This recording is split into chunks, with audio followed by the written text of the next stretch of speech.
Hey, I'm Ben McClintock from defendingutah.org, joined again here in with Dr. Scott Bradley from freedomsrisingsun.com. And we talked about this bill last spring, and it's this complete bait and switch as usual with the government. State of Utah just loves their bait and switch. It is a bill that is about protecting your privacy by removing your privacy on today's Defending Utah Radio.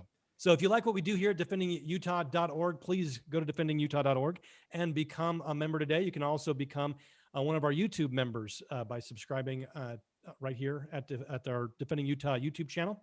Also encourage you to check out the great and important tools at Freedom's Rising Sun provided to you by Dr. Scott Bradley. The link is in the description. So I want to give a real quick shout out. We're going to try to put it. We're going to put a link to this.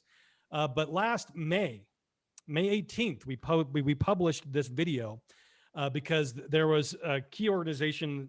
I don't know about key, but a semi-popular organization in the state of Utah that was promoting this bill as a way to create oversight on the government and making sure that your privacy was protected. Which, made us kind of be like wondering, hey, isn't that what the Fourth Amendment is?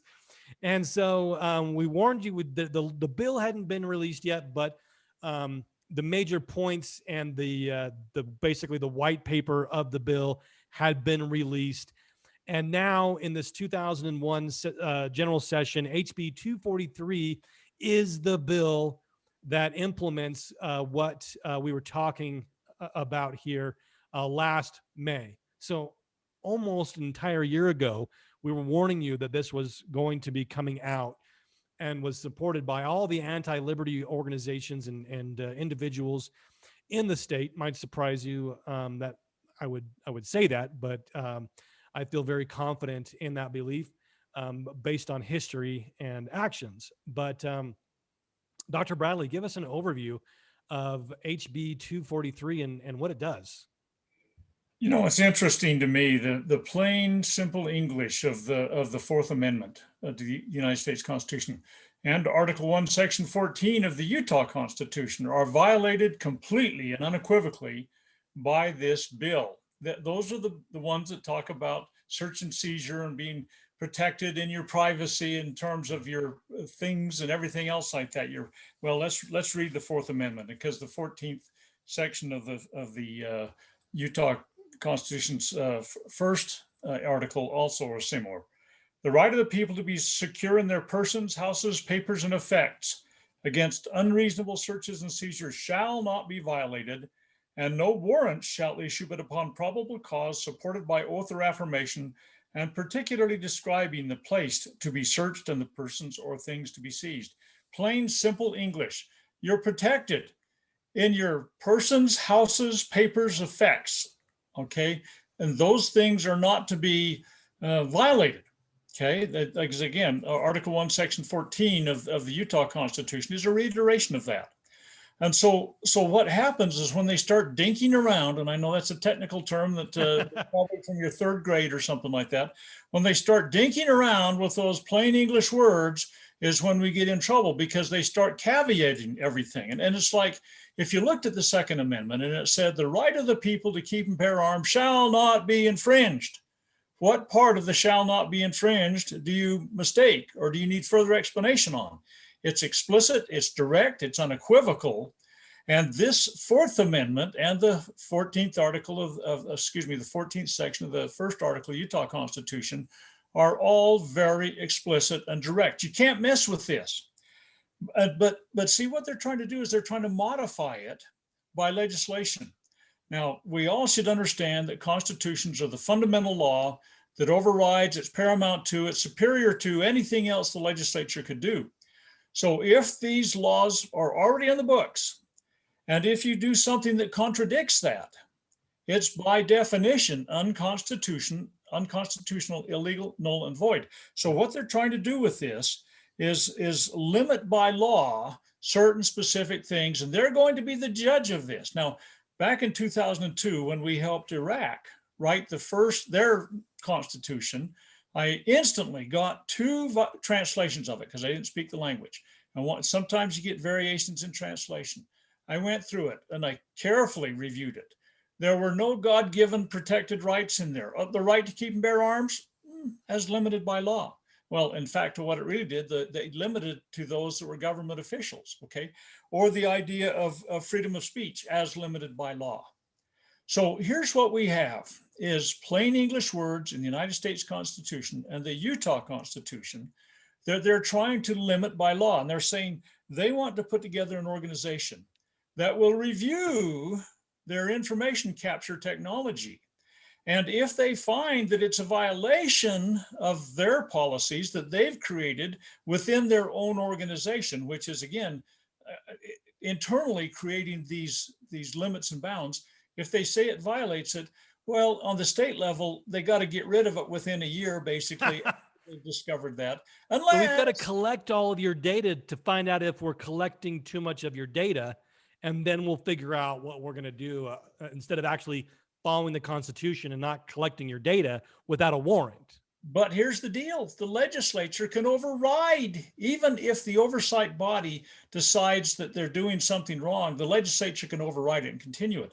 Right. And if they examine a municipality, let's say Salt Lake City, and they find that they're overreaching, they've got 180 days to correct it unless they decide to continue to keep doing it.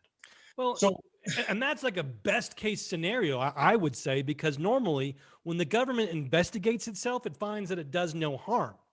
And what this independent body does is it basically creates its independent, meaning it's an unelected bureaucracy telling you when you can have your rights. That's what that means. And so, correct me if I'm wrong, but basically what we have is this unelected body that investigates if your rights have been violated. And then if they say, oh, no, everything's fine, then everything's fine.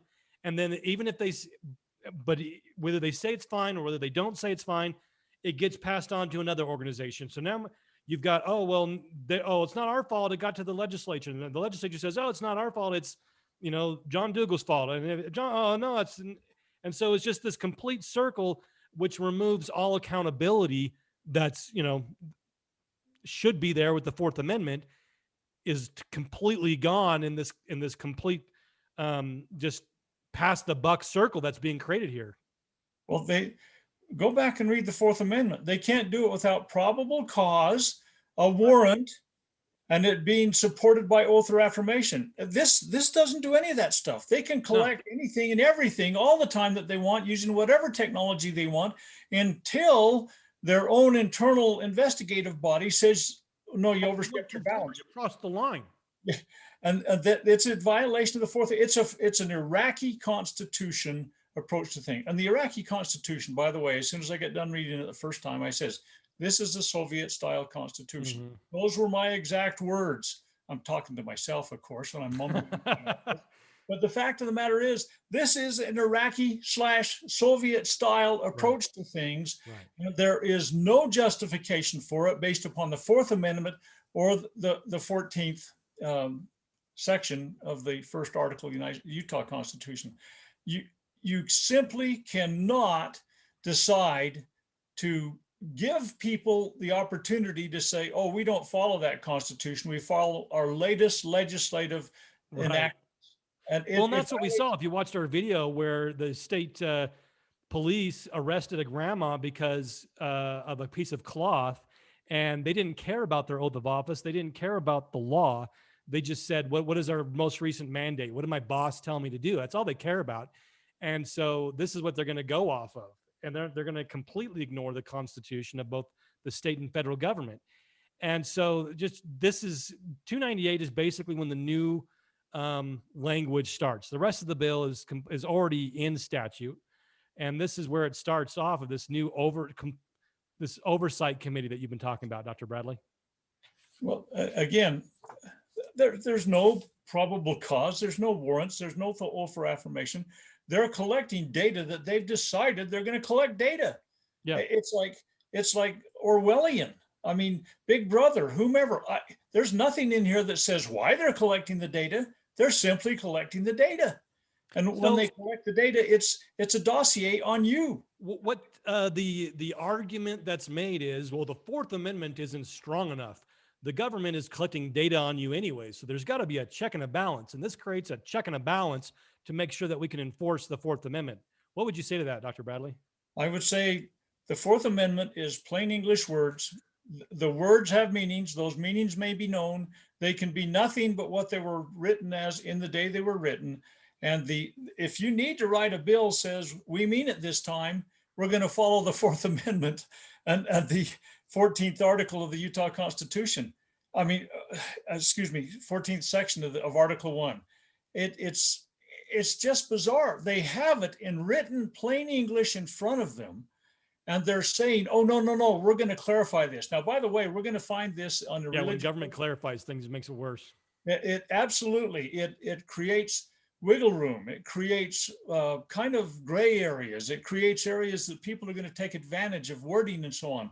These succinct, definitive, ironclad protections are being violated as soon as they do this. And I'll just mention that very shortly we will have again in the the United States House and Senate to be signed by the president within almost cyclonic speed, things that will destroy individual God-given rights and the right to worship, because they are trying to redefine as narrowly as possible the religious liberties, because they do not want them to interfere with other things the government's doing. This is exactly what we're doing with this in the state of Utah.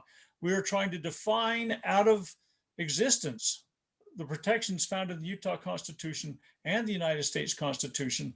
Right. And, some may say, well, the Patriot Act has already kind of destroyed the Fourth Amendment. Oh yeah, so we're going to help put the final nail in the coffin.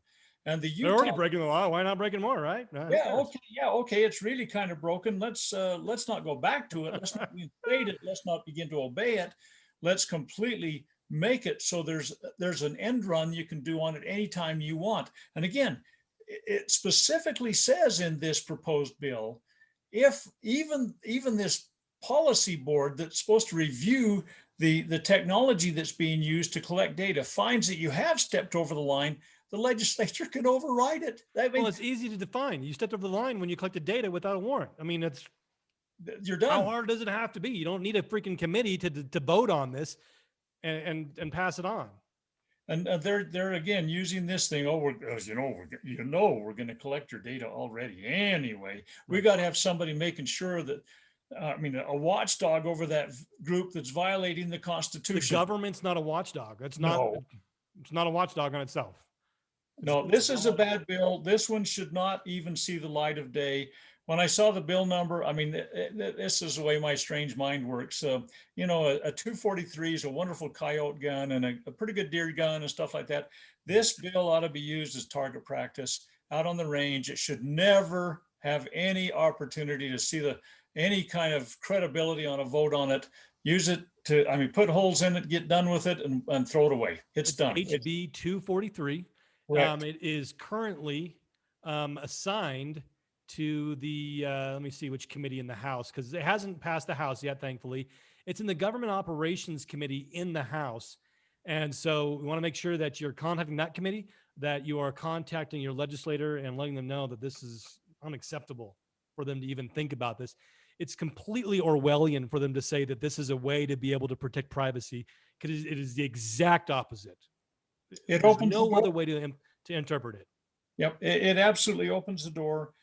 Interpretation. And it seems like, I'm sorry to interrupt you, but it seems like it's laying groundwork for what they might try to do in the future as well. It looks like a foundation for some future efforts. Well, it's if you say an initial pass at this, it should not be born live. We don't need this one at all. Yep. By the way, the first substitute's already in there, so they have notification. They'll continue to do that, I think, until they think they got us bamboozled. And that's what they've said that they want to do, is just to bring in these amendments at the last second so nobody can read them and nobody can warn you about them. But I think that's we've given you the overview of HB is 243. And encourage you to make your voice heard on that. If you like what Defending Utah does, encourage you to go to defendingutah.org and become a member today.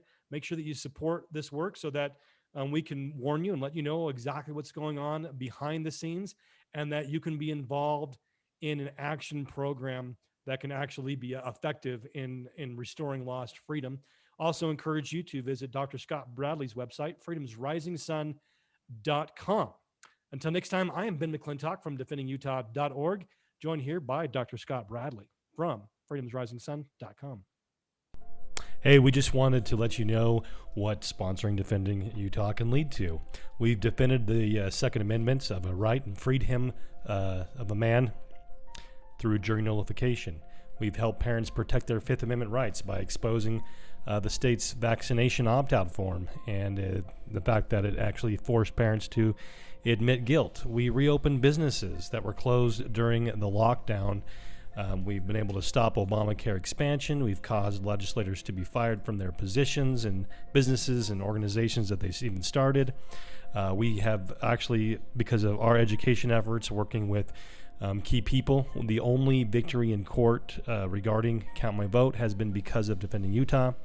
And we have elected officials in different communities throughout the state that have actually led to